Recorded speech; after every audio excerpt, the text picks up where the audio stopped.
Today I'm going to show you how to square up a half square triangle. So here is a half square triangle that I've already squared up.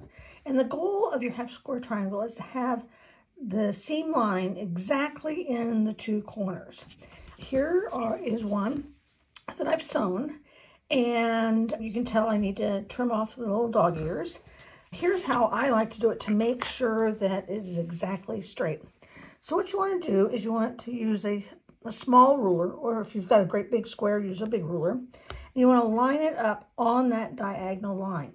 And that's real important because now the corner is going to be right there. This is going to be a 4.5 inch square. So let's see, oops, I want to put it this way with both of the ones in the corner. So you can see if I take it all the way to the corner, we're right now at about 4 3/4 and about 4 5/8. So what I want to do is I can bring it in just a little bit to be able to trim this first side. We're still under 4.5 on both those dimensions. So we trim it up and we trim it across.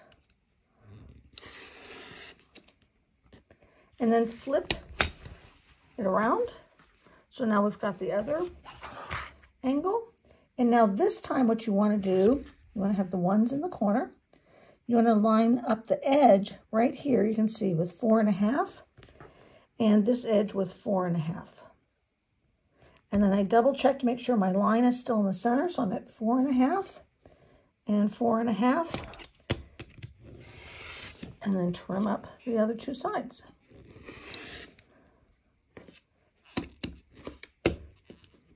Oh, feisty dog ear.